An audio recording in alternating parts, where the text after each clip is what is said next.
Welcome to This Week in Christian History, a podcast from the Center for Christian History at Mississippi College. The Center for Christian History is dedicated to expanding knowledge and understanding of Christian history.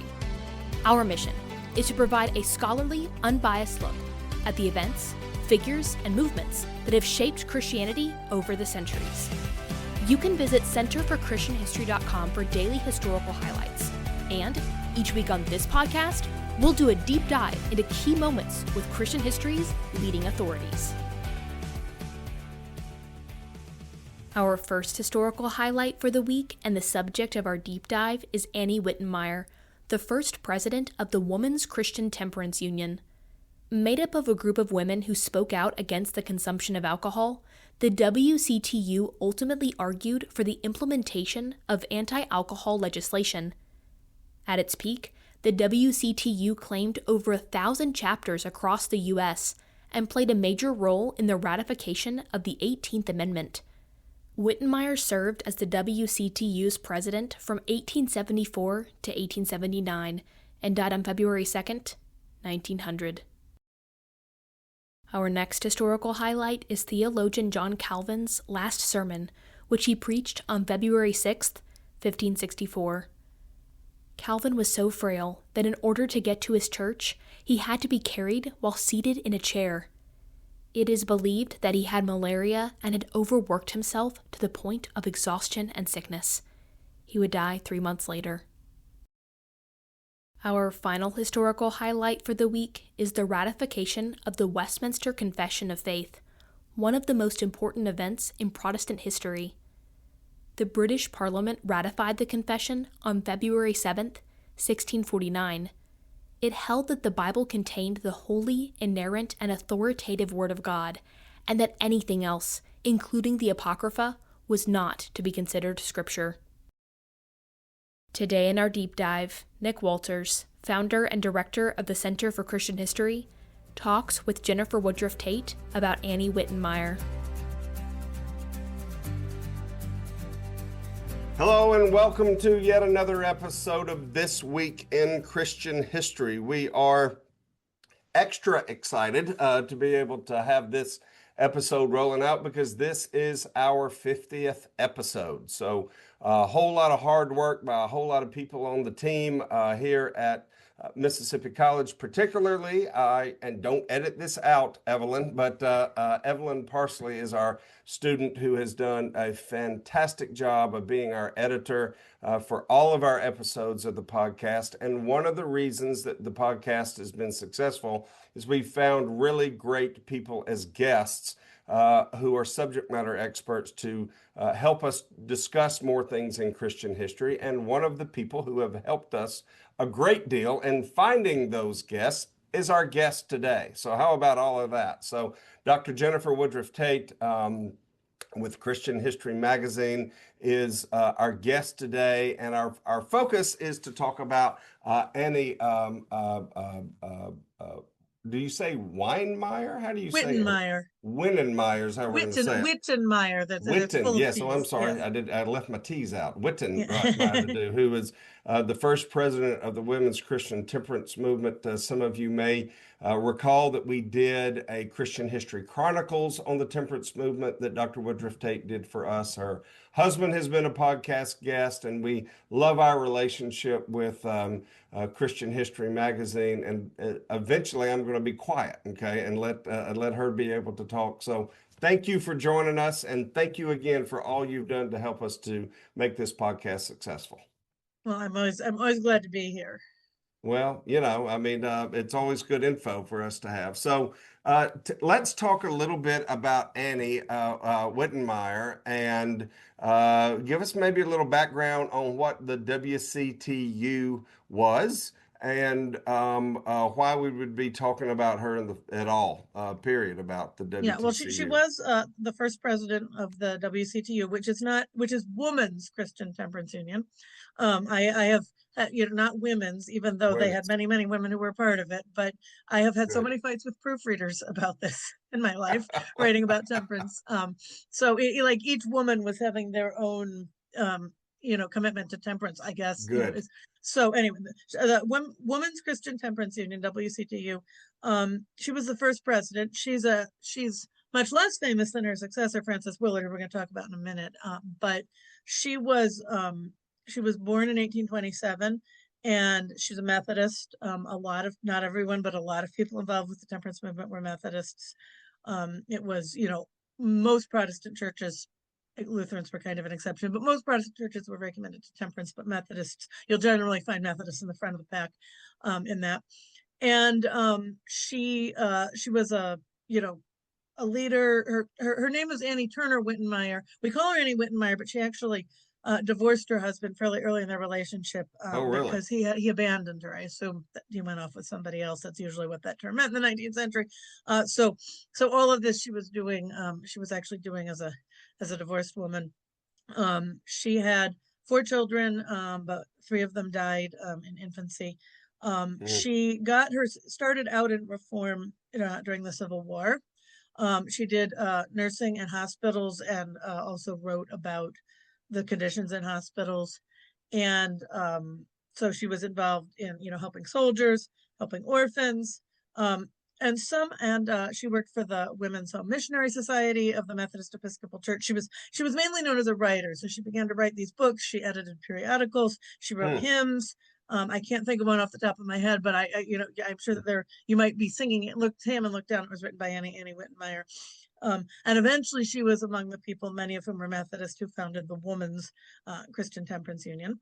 And the WCTU, which I'm going to keep saying so I don't have to remember to say women's. Yes, WCTU, thank you.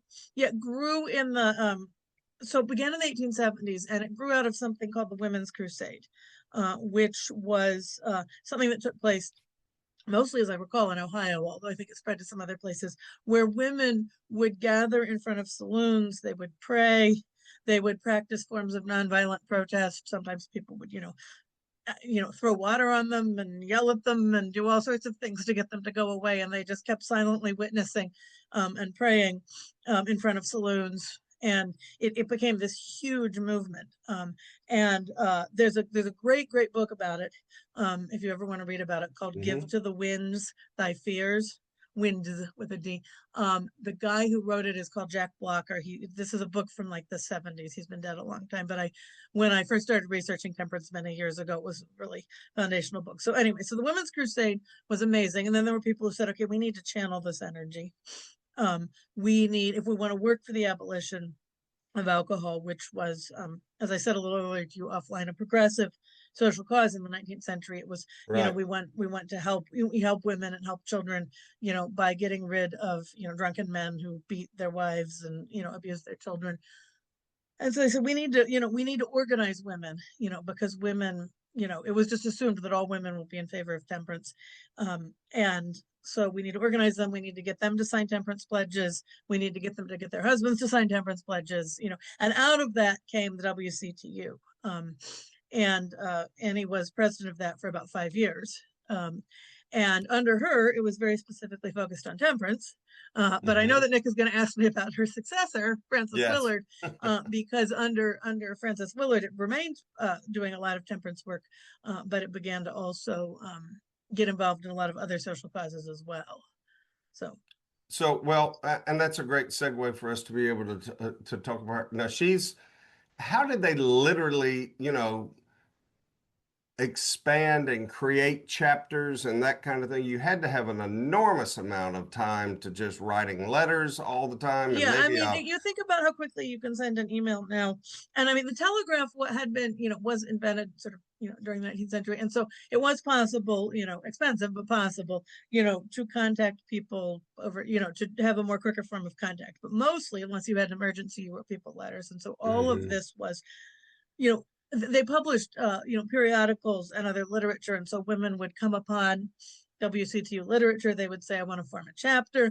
They would write, to Annie and then to Frances, and, then they would write to the national folks, and the national folks would say, here's what you need to do to form a chapter. And then they would get together and they would have activities and, send in, which could be anything from praying at saloons to, doing things for kids, who were affected by alcohol abuse. I mean, of their parents' alcohol abuse and that kind of thing. And then they would send in reports, and they had these big national conventions every year. Mm. Where they would all come and they would hear speeches from the president and from other people to sort of encourage them for the fight, and then more and more, that many of them also in these chapters began to work for legal remedies against prohibition, which is not really part of the Annie story. Annie was much more into what people call moral suasion. Trying to convince people that drinking was a bad idea, but not necessarily codifying it into law. But more and more, and not just the WCTU, but the whole country, as we move towards the establishment of prohibition in the early 20th century, the whole country became full of people and groups who were working for ways to forbid the manufacture and sale of alcohol. Starting in Maine in 1851, there was a thing called the Maine Law, which was a prohibition law in Maine. And so for the rest of the century, all the literature is like, wherever it was being written, no, we need a Maine law here. And it was out of and in many places, cities, states, towns, whatever, some laws would be established. And so national prohibition didn't come out of nowhere. It came out of the work of all of these people, including the WCTU. Sure. Well, that's a great way for us to segue and talk about Frances Willard. She's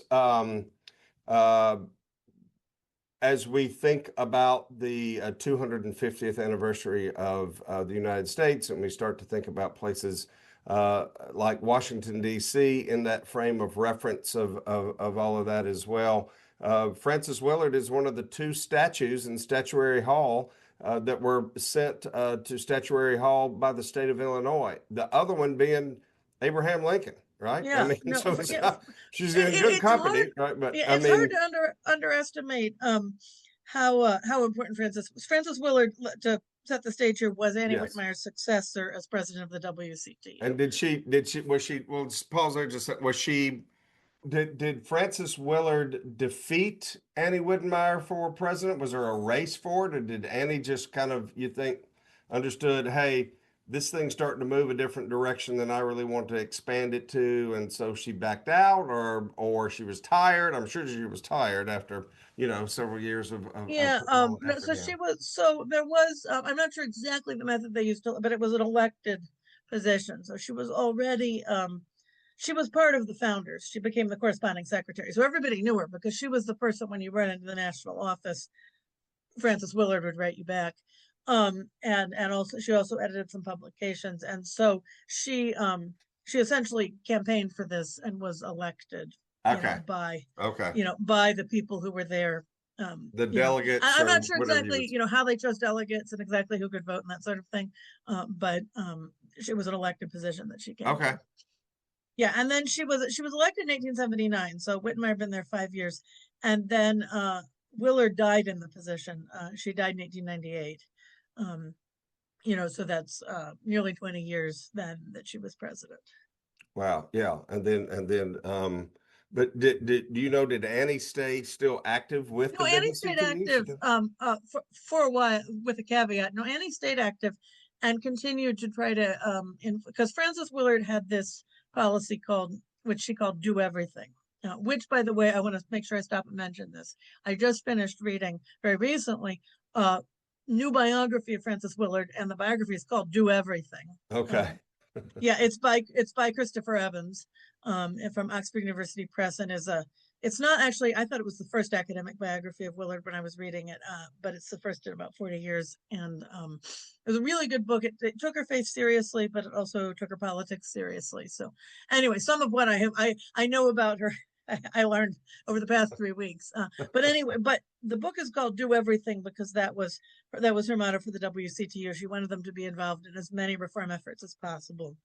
In particular, she was very committed to women's suffrage.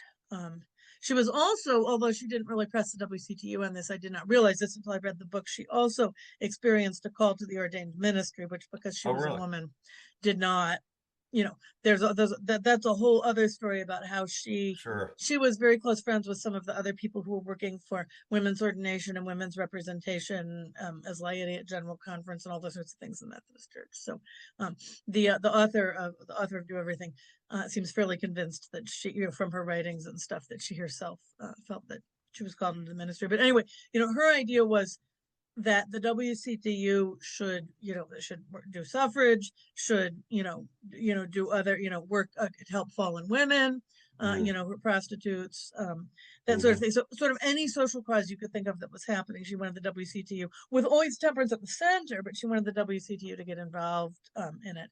And Annie was still a member of the WCTU and was still liked and didn't really agree with this, and so was part of some fights that happened against Willard's leadership, particularly about, I don't remember the dates exactly, I can look it up, but there was, Willard wanted very much to get the WCTU on board as an official supporter of the U.S. Prohibition Party, which was a third party that formed in this era that was a single issue party. The issue was, we want national prohibition, we want state prohibition, we want local prohibition, we want legal prohibition everywhere.